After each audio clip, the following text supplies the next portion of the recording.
Hello friends, welcome to our channel. இன்றைக்கி நம்ம வீடியோவில் ரொம்ப ஆரோக்கியமான, கண்டிப்பாக மாதம் 2 முறை சாப்பிடக்கூடிய ஒரு சூப்பரான கருணைக்கிழங்கு குழம்பு தாங்க பார்க்க போகிறோம். இது பார்த்திங்கன்னா பலவிதமான நோய்களுக்கு அருமருந்தும் கூட. அதில் முக்கியமாக மூல நோயை வெகு விரைவாக குணப்படுத்தும். கண்டிப்பாக மாதம் 2 முறை எடுத்துக்கோங்க. இல்லை எனக்கு வேணாம், நான் சாப்பிட மாட்டேன் அப்படின்னு சொல்கிறவங்க இன்றைக்கி நம்ம செஞ்சுருக்கிற மாதிரி செஞ்சு கொடுங்க. ரொம்பவே டிஃப்ரெண்ட்டாக நம்ம செஞ்சுருக்கோம். மாதம் 2 முறை என்ன 4 முறை கூட நீங்கள் செஞ்சு கொடுங்கன்னு கேட்டு வாங்கி சாப்பிடுவாங்க. இது எப்படி செய்யலான்றதை வாங்க வீடியோக்குள்ளார போய் பார்க்கலாம். ஃபஸ்ட்டு நம்ம கருணைக்கிழங்கை இது பிடிக்கருணை. இதை ஃபஸ்ட்டு நல்லா மண் இல்லாமல் நல்லா கழுவிட்டு ஒரு பாத்திரத்தில் போட்டுட்டு நல்லா மூழ்கிற அளவுக்கு தண்ணி விட்டுட்டு வேக வச்சு எடுத்துக்கோங்க. ஒரு 20 நிமிஷம் ஆகும். வேக வச்சு எடுத்துட்டு கத்தியால் குத்தி பார்த்திங்கன்னா உள்ளார இறங்குனுச்சுன்னா வெந்துருச்சுன்னு அர்த்தம். இல்லைன்னா ரொம்ப கொலன்னு ஆகிடும். இந்த குத்தி பார்க்கும்போது வெந்த உடனே எடுத்துருங்க.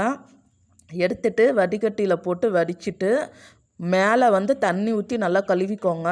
அப்போ தான் அந்த பிசுப்பு இல்லாமல் வளவளப்பு இல்லாமல் இருக்கும். அதே மாதிரி நம்ம சாப்பிடும்போது நாக்கு அரிக்கும் இல்லைங்களா, அதெல்லாம் இல்லாமல் இருக்கும். இதை கழுவிட்டு ஒரு பக்கம் வச்ச பிறகு நம்ம ஒரு பேஸ்ட்டு தயார் பண்ணோம். அதுக்கு ஒரு கடாயை வச்சுக்கோங்க. 2 ஸ்பூன் எண்ணெய் ஊற்றிக்கோங்க. சின்ன வெங்காயம் ஒரு கையளவுக்கு நல்லா சேர்த்துக்கோங்க. சேர்த்துட்டு 3/4 ஸ்பூன் சீரகம், 1/4 ஸ்பூன் மிளகு அதையும் சேர்த்துட்டு கொஞ்சம் நல்லா வதக்கிக்கோங்க. இப்போ பாருங்கள், இந்த அளவுக்கு வதக்குனிங்கன்னா போதும். கண்ணாடி பதம் வந்துச்சுன்னா போதும். இது நல்லா ஆற வச்சுக்கோங்க. ஆறினதுக்கப்புறமா இதில் மசாலாலாம் நம்ம சேர்த்துக்கலாம். மஞ்சள் தூள் 1/2 ஸ்பூன் சேர்த்துக்கோங்க. மிளகாய் தூள் காரத்துக்கு ஏற்ற மாதிரி சேர்த்துக்கோங்க. நம்ம 1/2 ஸ்பூன் எடுத்துருக்கோம். மல்லித்தூள் 1 ஸ்பூன் எடுத்துருக்கோம். உங்களுக்கு காரம் வேண்டாம் அப்படின்னா மல்லித்தூள் அதிகமாக சேர்த்துட்டு மிளகாய்த்தூள் கொஞ்சம் கம்மியாக சேர்த்துக்கோங்க. சேர்த்துட்டு மிக்ஸ் பண்ணி விட்டுட்டு அதே கடாயில் கொஞ்சமாக தண்ணி ஊற்றி அலசிட்டு மிக்சி ஜாரில் சேர்த்துட்டு நல்லா அரைச்சி எடுத்துக்கோங்க. நம்ம வேக வச்ச கருணைக்கிழங்க தோல் நீக்கிட்டு கொஞ்சம் பெரிய பெரிய பீஸாக கட் பண்ணி ஒரு பாத்திரத்தில் போட்டுட்டு நம்ம அரைச்ச மசாலாவையும் அதுலேயே போட்டுட்டு உப்பு கொஞ்சம் தாராளமாகவே சேர்த்துக்கோங்க. கல் உப்பே சேர்த்துக்கோங்க. ஏன்னா நம்ம குழம்பு வைக்க தான் போகிறோம், அதனால் அதுலேயே கரைஞ்சிரும்.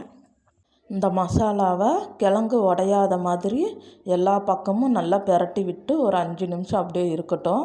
அதுக்கப்புறமா ஸ்டவ் ஆன் பண்ணிவிட்டு ஒரு கடாயை வச்சு கொஞ்சம் நல்லா தாராளமாகவே எண்ணெய் சேர்த்துக்கோங்க. எந்த எண்ணெயாக இருந்தாலும் ஓகே. எண்ணெய் காஞ்சதும் கடுகு உளுந்து 1/2 ஸ்பூன் சேர்த்துக்கோங்க. ஒரே ஒரு பெரிய வெங்காயத்தை கொஞ்சம் நீல வாக்கில் கட் பண்ணி சேர்த்துக்கோங்க. 10 பல் பூண்டு சேர்த்துக்கோங்க. உரித்து அப்படியே சேர்த்துக்கோங்க. கருவேப்பிலை நல்லா தாராளமாக ஒரு கொத்து சேர்த்துட்டு நல்லா வதக்கி விட்டுக்கோங்க. இந்த மாதிரி கோல்டன் ப்ரௌன் ஆகணும். இதுக்கப்புறமா 3 மீடியம் சைஸ் தக்காளியை நீல வாக்கில் கட் பண்ணி சேர்த்துக்கோங்க. இது சீக்கிரமாக வதங்கிறதுக்கு கொஞ்சமாக உப்பு சேர்த்துட்டு நல்லா மசிச்சு நல்லா வதங்கி வரட்டும்.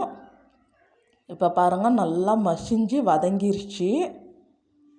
இந்த மாதிரி வதங்கி வரணும். இதுக்கப்புறமா நம்ம கிழங்குல பெரட்டி வச்ச மசாலாவை அப்படியே எல்லாமே சேர்த்துடலாம்.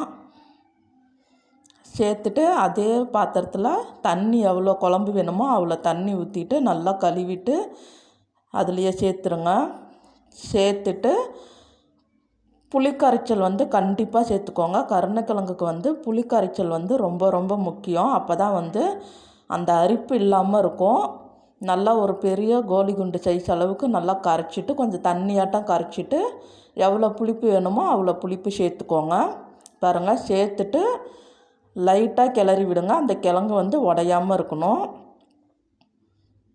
இப்போ கிளறிட்டு எந்த அளவுக்கு டேஸ்ட் வேணுமோ உப்பு காரம் புளிப்பு எல்லாமே டேஸ்ட்டு பார்த்துட்டு இந்த மாதிரி ஒரு கொதி வந்த பிறகு சிம்மில் வச்சுட்டு மூடி போட்டு ஒரு 10 நிமிஷம் கொதிக்க விடுங்க.